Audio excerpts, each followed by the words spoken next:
Hiya Ray, great to meet up with you and start doing some work again on the game after what can only be described as quite a hectic period in your life. So all that's out of the way now and we can get on with the golf again. Excuse me. Start the session on the Monday, I think this was, possibly the Tuesday. What we highlighted was that first of all the stance line was getting quite shut off. You can see here now towards the end of Tuesday's session that was getting much squarer. When you came again on Thursday, again nice and square, and then towards the end of Thursday's session again remaining pretty square. We don't mind you aligning a little bit to the right, but it was getting a little bit OTT at the start of the first session that we did. The thing that we looked at was your tendency to pull hook the golf ball, and what we said was there's too much of a closing of the club face on the way through and too much of a collapsing of the wrists and elbows on the way through as well. So the first piece that we worked on was to try and firm that up.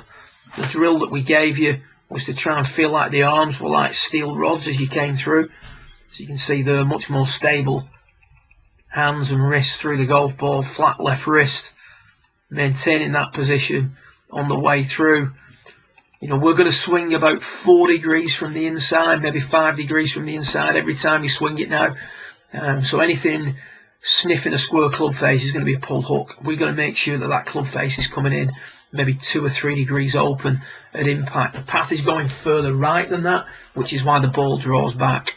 So the last thing we need is what we see on the left, where the club and the hands are releasing past the body to impact. We want to see more like you see in the middle there, firm wrists through the ball. This is you at the start of the second session after a couple of sessions on that, a couple of practice sessions in between. Much quieter with the hands, nowhere near as much of a scoop or a flip, and that was producing some much more stable shots.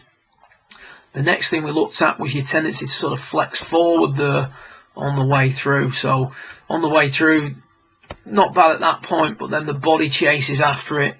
The right knee kinks in, so we get this very sort of untidy flex forward, holding on to a lot of flex in the follow through.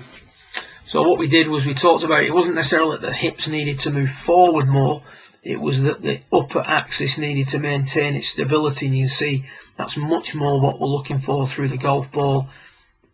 Nice and stable, lower body moving forward, creating more of a side bend to the right and starting to lose some flex in this right knee. So we're just trying to stabilise what the upper body does. We spent about 30-40 minutes doing that, and then this was the final result. As we came through the golf ball, we're starting to look much less flex forward, still elements of it in there. I quite like the comparison here, P8, P9 happening at the same time, which is great.